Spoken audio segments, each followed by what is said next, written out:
Video में मैं अपने एक्सपीरियंस के बारे में शेयर करूंगा। मैंने जो ओला का S1 एक्सप्रेस मॉडल बाई किया था उसके एक्सपीरियंस के बारे में मैं आपको शेयर करूंगा। मैंने उसको कैसे बाई किया, मेरे क्या फाइनेंस वगैरह चार्ज थे, मैंने उस गाड़ी को कैसे फाइनेंस करवाया था, उस गाड़ी को कैसे डिलीवरी लिया था और मैंने उस व्हीकल को कैसे मैं यूज़ कर रहा हूँ। मैं इस वीडियो में आपको सारी जानकारी दूंगा जो कि मैंने एक्सपीरियंस किया ये 4 महीनों में। मुझे इस गाड़ी को लिए 4 महीना हो गया। तो पहले आ जाते हैं कि मैंने गाड़ी बाई कहाँ से किया, बुक कैसे करवाया। तो जब मैंने विज़िट किया ओला एक्सपीरियंस सेंटर पे, मैंने बहुत ज़्यादा रिसर्च किया। फर्स्ट ऑफ ऑल तो मैंने बहुत सारे यूट्यूब वीडियो देखे कि ये मुझे लेना चाहिए कि नहीं लेना चाहिए। बाकी जो भी गाड़ी लेता है वो सब रिसर्च करते हैं यूट्यूब वगैरह से। तो मैंने भी बहुत सारे वीडियोस देखे, उसके नेगेटिव पॉइंट, पॉजिटिव पॉइंट।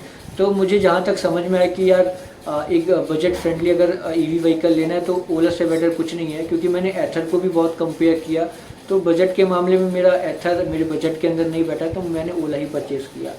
तो फर्स्ट ऑफ़ ऑल मैंने जब ओला एक्सपीरियंस विज़िट किया लखनऊ में, फ़र्स्ट ऑफ़ ऑल गया।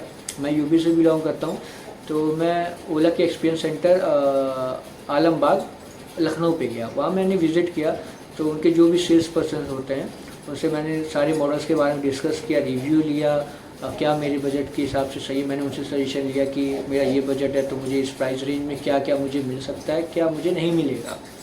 तो आफ्टर जब मैंने डिसाइड किया कि हाँ मेरे बजट में ओला का S1 एक्स प्लस मॉडल आ रहा है जो कि 3 किलोवाट के अंदर मेरा बजट सही है, परफेक्ट है, तो मुझे उन्होंने बुक कैसे करवाया आपको मैं स्क्रीन पे भी दिखा देता हूँ कि बुकिंग कैसे उन्होंने करवाया था। उन्होंने पहले तो ओला का जो राइडिंग ओला का कैब वाला एप्लीकेशन होता है उन्होंने कहा कि आप डाउनलोड करके इंस्टॉल करो। मैंने इंस्टॉल किया, उसको लॉगिन किया अपने नंबर से।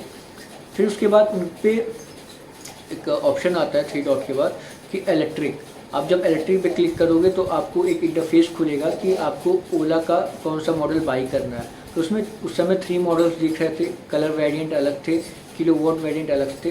तो मैंने उस पर अपने मॉडल्स अपने मुताबिक उसको सेलेक्ट किया, कलर उसको मैंने सेलेक्ट किया और उसमें मैं अपना कलर, मॉडल और किलोवाट मैंने जब उसमें अपना सेट किया, उसको जब मैं बाई करने गया तो उसके बाद मुझे 3-4 और ऑप्शंस आए इंश्योरेंस को लेके। इंश्योरेंस में भी मुझे 3 कैटेगरी थे, ICICI का था और HDFC का भी था। मतलब 3 कंपनीज थे जो कि मैं इंश्योरेंस वहाँ से मैं कोई भी बाई कर सकता हूँ। इंश्योरेंस को मैंने कस्टमाइज़ किया अपने अकॉर्डिंगली कि उस इंश्योरेंस में मुझे क्या चाहिए, क्योंकि लगभग वो 8,000 का इंश्योरेंस आ रहा था। तो मैंने जो मुझे चाहिए नहीं था उसको मैंने अनटिक करके मैंने उसको 5,000 पे ले आया। वो था 350 रुपया मेरा RTO चार्ज लगा था जो कि उसमें इंक्लूड था। तो टोटल ओवरऑल जब मैंने उस गाड़ी को परचेज़ किया तो मेरा टोटल कॉस्ट आया था 96,000 समथिंग का। आप 96,000 अप्रॉक्सीमेटली मान के चलो, इतना मेरा कॉस्टिंग आया था। तो मैंने पूरा पेमेंट नहीं किया, मैंने एक पार्ट पेमेंट किया जो कि 15,000 का था। मैंने 15,000 उसी समय एप्लीकेशन में पे कर दिया और मेरी गाड़ी बुक हो गई। इट मीन्स अब गाड़ी मेरी बुक हो चुकी है एप्लीकेशन के थ्रू। कंपनी में डेटा चला गया कि मैंने इस गाड़ी का इतना पेमेंट दिया है। अब मेरी गाड़ी वहाँ पे रेडी हो रही है चेन्नई में इसका मेन फैक्ट्री है जहाँ पे ओला वगैरह असेंबल या बनता है या रिपेयर होता है, जो भी चीज़ें हैं। तो वहाँ डेटा चला गया, वहाँ पे बनना स्टार्ट हो गया। ठीक, अब आ जाते हैं उस पर कि जब मैंने ओला परचेज़ कर लिया, अब मैंने इसको फाइनेंस कैसे करवाया। तो ओला का जब मैंने परचेज़ कर मैंने रिसिप्ट निकलवाया तो उसी शोरूम में L&T का मेंबर बैठा था। उन्होंने फाइनेंस करने के लिए उस पेपर को हैंडओवर मैंने किया। उनको मैंने अपने सारे बायोडेटा दिया, सारे सिविल्स वगैरह के रिकॉर्ड्स दिए, उन्होंने चेक किया और उसी गाड़ी को उन्होंने फाइनेंस कर दिया। जो कि मेरा फाइनेंस जो चार्ज था वो 3,000 का अप्रॉक्सीमेटली आया था, जो कि फाइलिंग चार्ज था। बाकी उसी 15,000 में उन्होंने मैनेज कर लिया 3,000 का, और 12,000 में मेरा डाउन पेमेंट उन्होंने मैनेज कर दिया। और मेरा जो EMI आता है वो आता है 4,448 रुपये, मतलब अप्रॉक्सीमेटली 4,500 के अप्रॉक्सीमेटली मेरा पर मंथ का EMI के था, जो कि मैंने 2 साल का ही बनवा रखा है। मैं बहुत लंबा टाइम नहीं लेना चाह रहा था, इसलिए मैंने 2 साल का बनवा रखा था। तो ओवरऑल मुझे जो इसमें एक्स्ट्रा खर्चा आ रहा है 15,000 रुपये मेरा एक्स्ट्रा पूरे साल का, मतलब 2 साल का मुझे इसमें एक्स्ट्रा देना पड़ रहा है। तो एक तरीके से मेरे लिए बेनिफिट है। इसमें जो भी क्या बोलते हैं इसको, इंटरेस्ट, रेट ऑफ इंटरेस्ट इसमें कुछ ज़्यादा नहीं लग रहा है, 7 से 8% का ही जा रहा है, मैंने कैलकुलेट किया था। तो ये मेरा ओवरऑल एक्सपीरियंस था ओला को बुक करने का। बाकी इस गाड़ी का जो वेटिंग पीरियड था, मुझे सेल्स पर्सन ने बताया कि 1 हफ्ते, विद इन 1 वीक आपको गाड़ी डिलीवर हो जाएगी। बट ये गाड़ी मुझे डिलीवर होने के लिए लगभग 20 से 25 दिन लग गया इस गाड़ी को डिलीवरी लेने में। प्रॉब्लम मुझे कहाँ का आया मैं आपको बता देता हूँ। एट द डे जब मैंने गाड़ी बुक किया, मैं वहाँ से वापस आके अपने घर पे आ गया, तो मैंने 2-3 दिन वेट किया कि मुझे कुछ मैसेज वगैरह आएगा डिस्पैच का होने का, बट वो तो नहीं आया। मुझे कॉल आया आरटीओ से कि आपका रजिस्ट्रेशन प्रोसेस स्टार्ट हो गया, तो आप फैंसी नंबर लेना चाहते हो, नॉर्मल नंबर। अच्छा, कंपनी कॉल भी करता है आरटीओ के लिए, तो मैंने नॉर्मली नंबर लिया, चॉइस किया कि मुझे कोई फैंसी नंबर नहीं चाहिए, जो आरटीओ अलॉट करेगा मैं वही यूज़ करूँगा। तो उस टाइम पीरियड का लगभग 4 से 5 दिन तो वही लग गया आरटीओ के पेपर्स वगैरह में, क्योंकि मुझे कहीं जाना नहीं पड़ा था। वो कंपनी खुद ऑन कॉल पे किया, ओटीपी वगैरह उन्होंने लेके उस चीज़ को रजिस्टर कर दिया। मुझे परिवहन से मैसेज आ गया कि आपका ये गाड़ी नंबर अलॉट हुआ है, जो कि आपका इस व्हीकल का है। उन्होंने सारा कंफर्मेशन किया। तो मैं जब 1 हफ्ता मेरा पूरा बीत गया, तो मैंने कंपनी में कॉल किया कि गाड़ी कब तक डिलीवर करें, तो बट मुझे वहाँ से कोई सेटिस्फैक्शन जवाब नहीं मिला मुझे। तो मैंने गूगल करते करते मैं ओला के इलेक्ट्रिक एप्लीकेशन पे गया, मैंने उसको डाउनलोड किया, उसी नंबर से लॉगिन किया जिस नंबर से मैंने उस गाड़ी को बाई किया था। जब मैंने उसको लॉगिन किया तो मुझे एग्जैक्टली फिर गाड़ी के सारे डिटेल्स दिख गए जो मैंने बाई किया था, कि मेरी गाड़ी पूरी तरीके से असेंबल हो चुकी है। जो इसमें बैटरी चार्जिंग है वो 61% है, मुझे उसमें शो रहा था मेरे एप्लीकेशंस पे।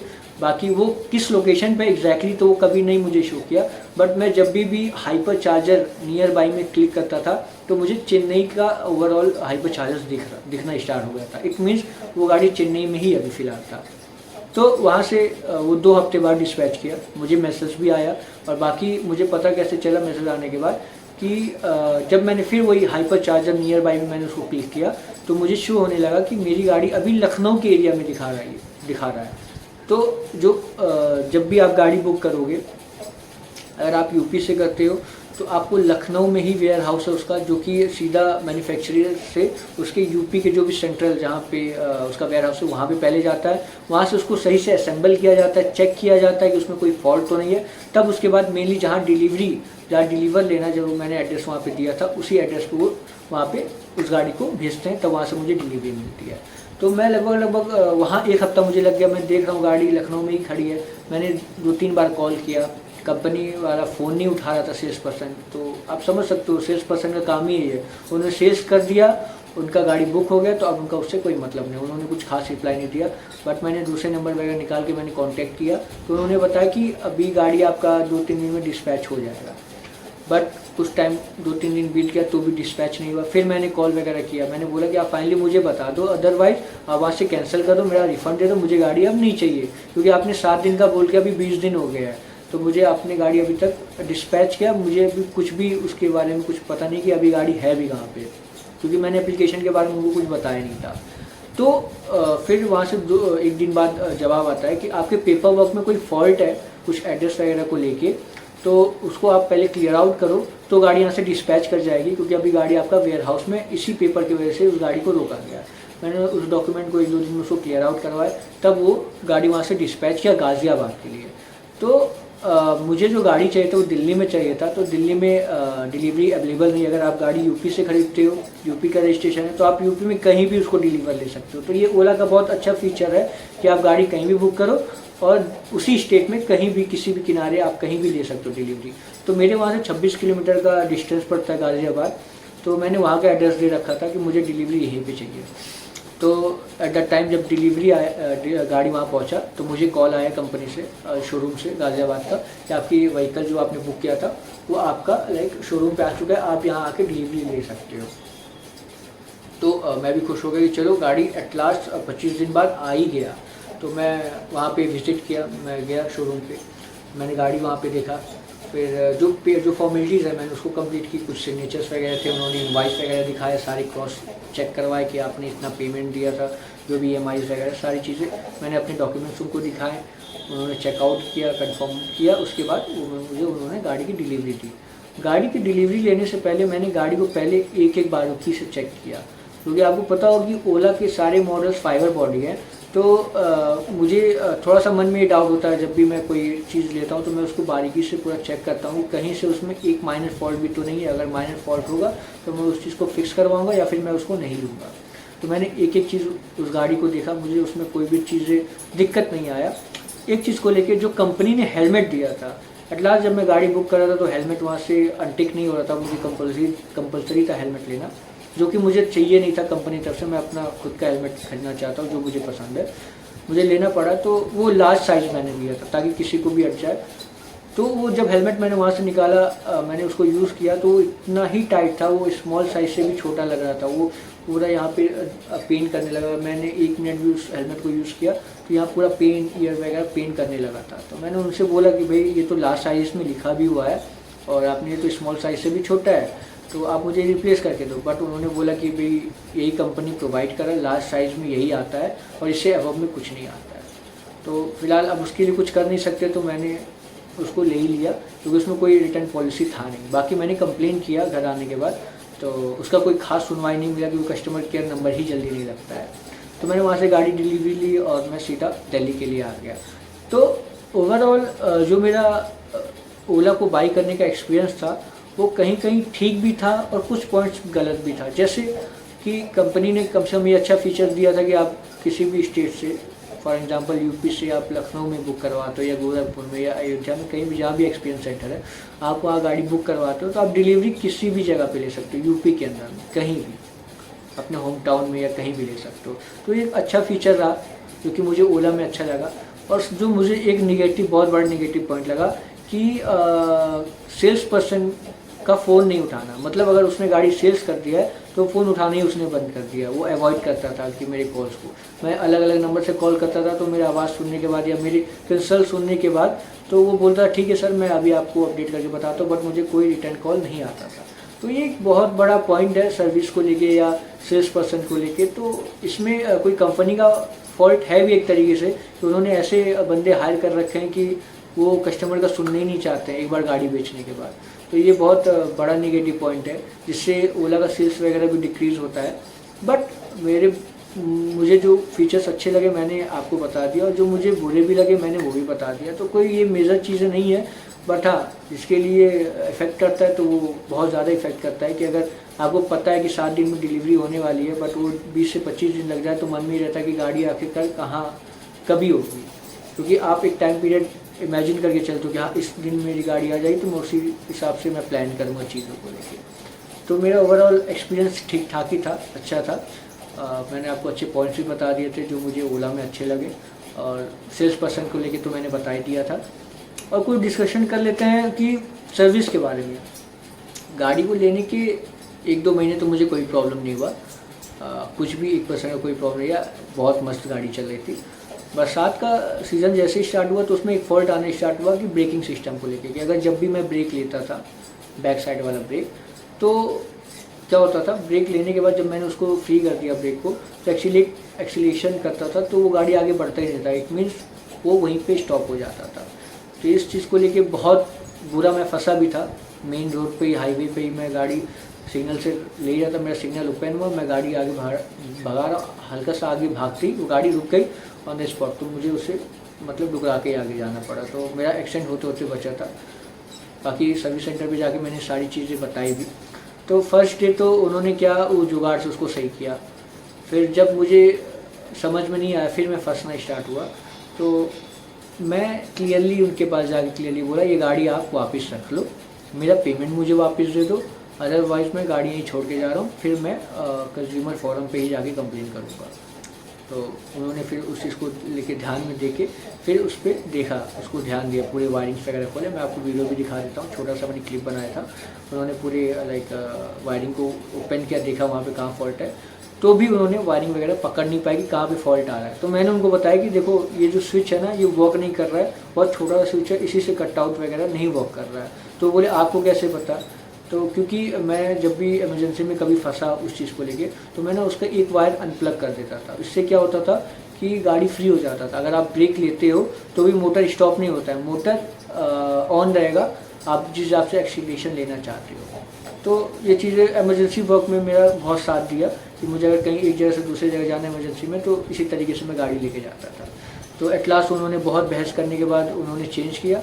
तो मैं ये भी कहना चाहता हूँ कि ओला के जो भी एक्सपीरियंस सेंटर है ना, जो सर्विस सेंटर्स वगैरह, उसमें कुछ ऐसे भद्दे लोग भरे हुए हैं जो कस्टमर का सुनना ही नहीं चाहते या वो अपनी मनमानी करता है। क्योंकि ज़्यादातर लोग ओला को लेके आप कहीं बाहर जाके काम नहीं करवा सकते हो, कोई भी उसकी अगर कुछ भी बिगड़ता है तो आप कंपनी में ही करवा पाओगे, क्योंकि आपके पास कोई ऑप्शन नहीं है। आपके पास एक ही मात्र ऑप्शन है, सर्विस सेंटर, ओला का सर्विस सेंटर। तो चाहे इस वजह से वो एक एटीट्यूड में रहते हैं कि भाई वो कस्टमर का जल्दी सुनते नहीं हैं। बट उनको अगर अच्छे कस्टमर जिस दिन मिल जाते हैं जो 2 बातें सुना देते हैं तो उनका काम बखूबी होता है। तो ये मेरी प्रैक्टिकल की हुई चीज़ है, तो आप भी ये करके देखना। हो सकता है अगर आपका कोई काम नहीं हो रहा है तो इससे आपका काम बन जाए। बाकी अगर ये वीडियो कोई ओला का सर्विस सेंटर का बंदा देख रहा होगा तो उसको तो बहुत बुरा लग रहा होगा, बट मैंने जो एक्सपीरियंस किया तो मैंने इस वीडियो में क्लियरली बता दिया। मैंने इसमें कोई चीज़ें गलत नहीं बताई है, ना कोई मैंने स्क्रिप्टेड बताई है। जो मेरा एक्सपीरियंस था मैंने वो चीज़ें सामने रखी। इस पर क्या बुरा था क्या अच्छा था वो आप लोग डिसाइड करोगे। बाकी मैं इस वीडियो को यहीं पे एंड करता हूँ, क्योंकि मैंने आपको बता दी ओवरऑल चीज़ें मेरी एक्सपीरियंस के बारे में, जो कि मुझे 4 महीने का जो मेरा एक्सपीरियंस था। और मैं एक बात और बता देता हूँ कि जो मैंने व्हीकल लिया वो बजट फ्रेंडली है। 96,000 का ऑन रोड प्राइस पड़ा था 3 किलोवाट में। 2 किलोवाट में जाते हैं तो आपको 70-75 का पड़ता है। तो इस हिसाब से ओला का सेल्स का इंक्रीज़ होने का एक यही मात्र चीज़ें हैं, पॉइंट्स है कि कंपनी ने 8 साल की वारंटी भी दे रखी है, वारंटी एक्सटेंड कर रखी है, और उनकी प्राइसिंग वगैरह भी ठीक है, एक गाड़ी के हिसाब से बहुत बेस्ट है। जो कि कंपेयर आप दूसरे गाड़ी में करोगे जैसे एथर वगैरह जो कि 1.5 लाख से स्टार्ट होता है, तो उसके मुकाबले ये गाड़ी ठीक है जिसको बजट का दिक्कत है। तो ठीक है, मैं वीडियो यहीं पे एंड करता हूँ। आगे कुछ भी अपडेट रहता है तो मैं वीडियोज़ के बारे में बताऊँगा। Thank you.